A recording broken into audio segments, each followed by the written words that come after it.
Alright. So, magandang gabi po sa ating lahat. No? Tuloy-tuloy pa rin ang ating pagpapadala ng mga molders no, sa ating mga kababayan na nangangailangan ito. Papadala po natin ito sa kay Esteban Hardinico, HR Division, Hawaiian Philippines Company, Silay City, Negros Occidental. Ito po yung order niya, yung ASY at saka Hexagon, no? So, dalawang lugar ang papadala natin ito ngayon. Yung isa naman kay Edward Stephen Lim ng 289F Calderon Street, Barangay Iligihan, Batulite.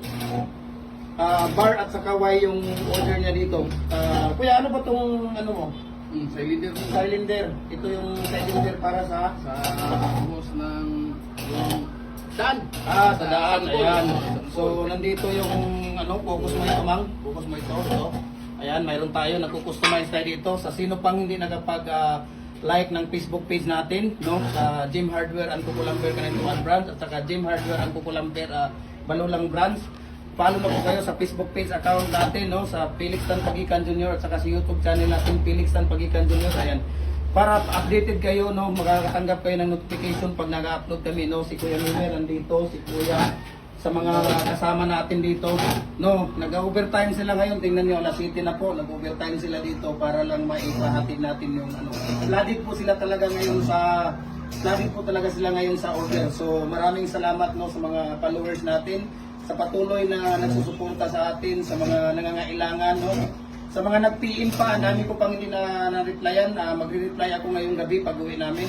Maraming salamat. Si Kuya Mimer lang talaga, iba talaga ang original, no? Cagayan de Oro lang po ang original ng ating molder, no? Ang ating lahat tayo. Culvert molds pipe, nagko-customize tayo doon, any sizes, lahat ng garden bricks, lahat po ng lahat po ng mga frame natin, no, nagko-customize tayo dito. So thank you so much sa inyong lahat, and sa hindi pa na-replyan